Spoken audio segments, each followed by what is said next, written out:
steps in your lives are going to be. Wherever you are in your journey, it is never too late. And the fact that we have a group of individuals who have the vision to start a program like At the Well, who have a vision to start programs like From the Fire, can only be a profoundly encouraging dynamic for our young people, and in the case of From the Fire, our young men. Girl is on fire.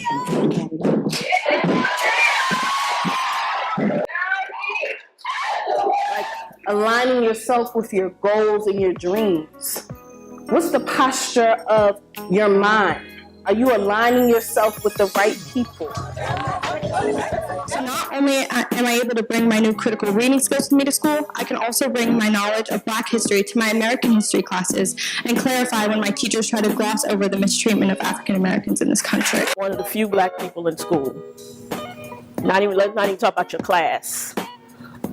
Sometimes I was the only one in my biology class in high school.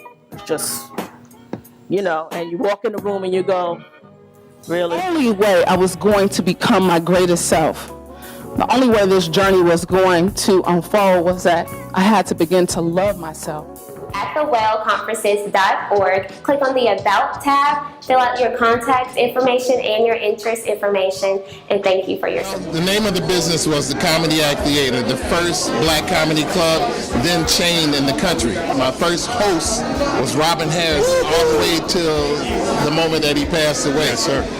Speaking of who's who and the club that had everybody, there's somebody right here, Bill Bellamy. Oh, what's up, T? What up, sir? Hey, man, I'm excited to be here tonight. Always happy to see my This big our brother. host. I mean, I would have never been at the Comedy Act Theater if it wasn't for Mike Williams. You feel me? The dude that made a way for us to get somewhere to perform. Like when I was doing the Peppermint in Jersey, what he was doing on the West Coast, what you was doing when I left. We all kept opening the doors so cats could get. Yeah, we had to do that Because it was ours. It was ours. It wasn't theirs. Exactly. So what I say tonight is, it's the beginning of a tribute to gifted people. We bring so much love and laughter around the world, but we never really get any kind of like, yo, you know what, Tally? Your career is phenomenal. And you've done X, Y, and Z. Bam. Right. We already had it. Now we got that. Now we got that. You heard it best put. Bill Bellamy, Big Mike's in the building. Thank you, Mr. Mike. We will no longer spend our money where we cannot get substantial jobs, but y'all won't turn off the NFL playoffs. You want to take a knee for Halloween, but just, in your costume. You want to spend your money with someone who said the inmates are running wild, talking about football players on his team. While you're in your feelings, your president is showing you the bigot he is. He wants more people from Norway in the United States and less from El Salvador, Haiti. Oh, in Africa, don't worry, I'm not going to say what he said because, we already know that it's not true and we're not even going to speak that into the atmosphere. But somebody needs to tell your homeboy that Africa is a continent. It's also the cradle of civilization. Somebody needs to break down to this dude that it is rich in resources and there's nothing that's whole about it. It's a holy place and you keep your mouth off it. And by the way, while you didn't know it was a country, it happens to be the biggest continent. How do you like that, Donald Trump? You might not feel called, but I'm calling you right now. It takes every single one of us. When we say all power to the people, that's what we mean. Power is what is going to move us forward. We need to pursue power. We need to work in faith. We need to not worry about how we feel. It is time for us to work. All power to the people. Hi, my name is Nicole Glass. I am the founder of MVP. MVP is an abbreviation for Millennial Voting Power. The reason why I created this organization was to motivate millennials to vote and get more active in politics.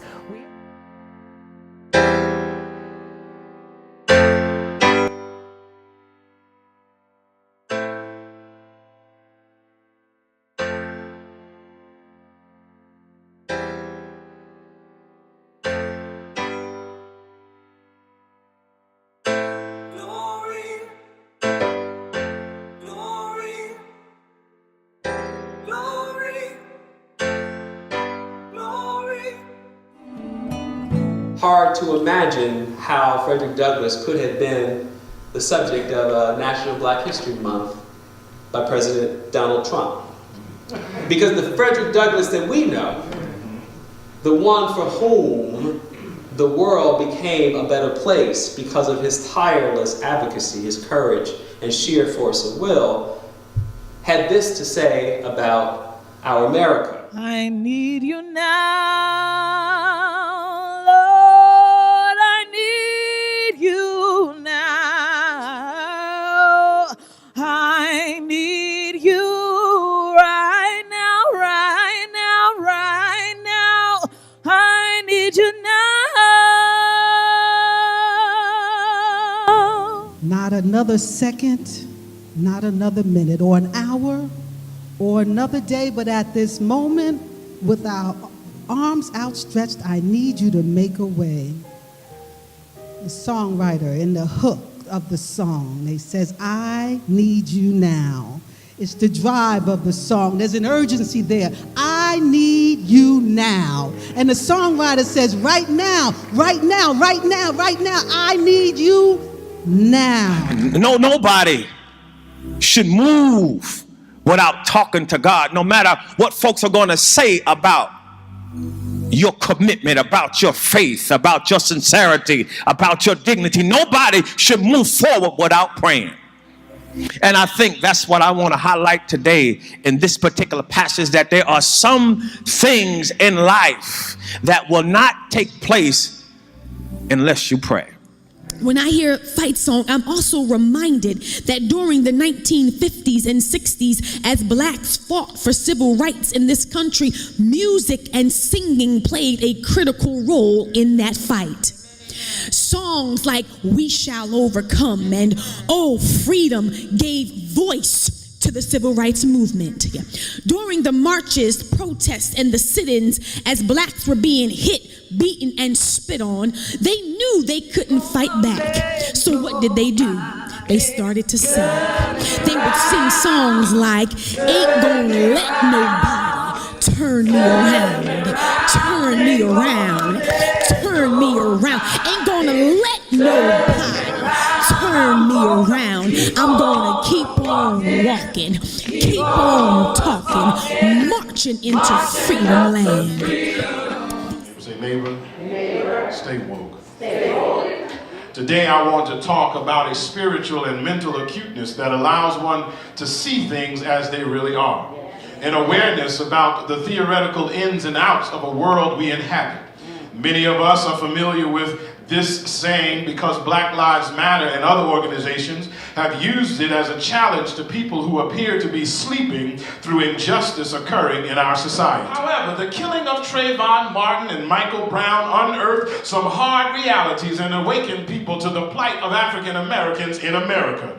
These cases not only revealed the constant terrorism black men deal with day in and day out, but it also uncovered the systematic injustices within our criminal justice system. In Ferguson and Chicago, the Justice Department concluded that law enforcement officers violated the civil rights of citizens and overwhelmingly targeted people of color unjustly.